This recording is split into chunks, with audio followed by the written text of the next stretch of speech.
Link TV, connecting you to the world. Link TV is viewer supported.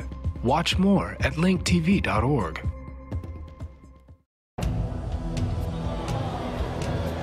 He prevented him from kissing his hand and allowing a kiss on the shoulder instead.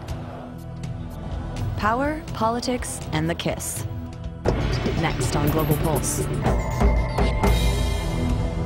How these international media outlets are covering the political crisis in Iran.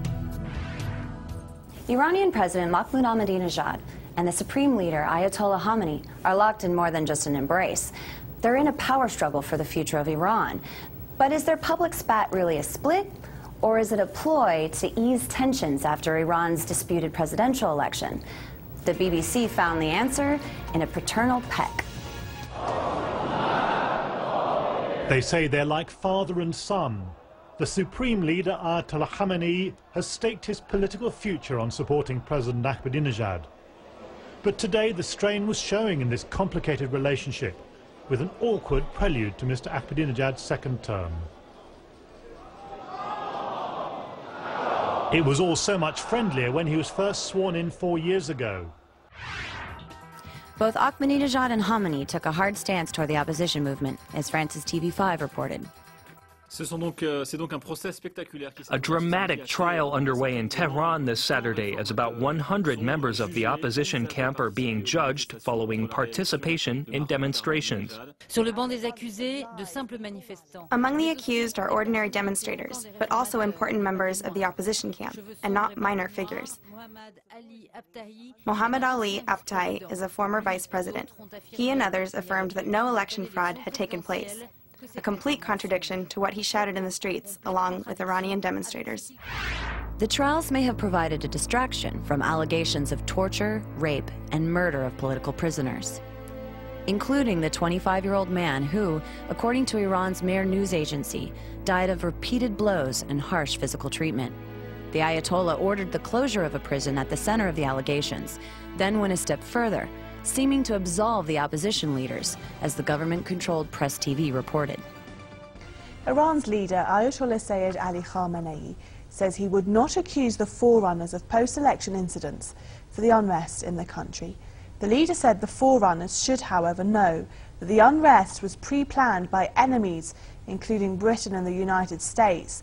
Khamenei said such important issues should not be dealt with speculation.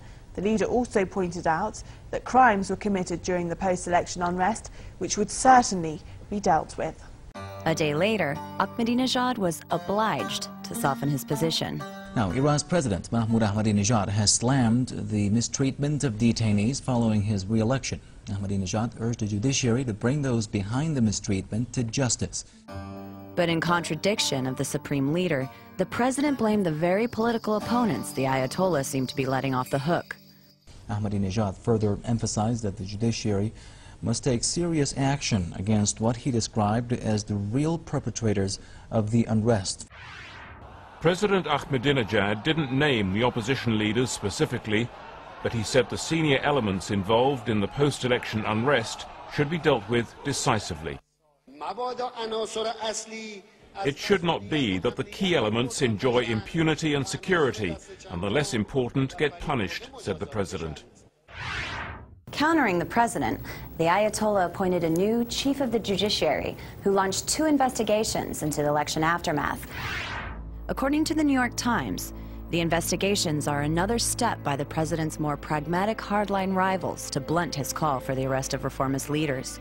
Nonetheless, the Ayatollah supported Ahmadinejad's cabinet picks, despite the concerns of the president's conservative rivals, as France's TV24 reported.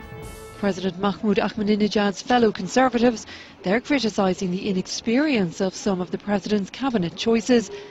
Another concern of the deputies is the growing influence of the Revolutionary Guard within the government.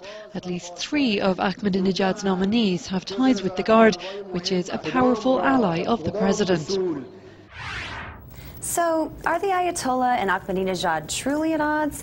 Or is this just a good cop, bad cop ploy to blunt political opposition on all sides? Tell us what you think. Go to our website, linktv.org/globalpulse, and leave us a comment. For Global Pulse, I'm Erin Coker.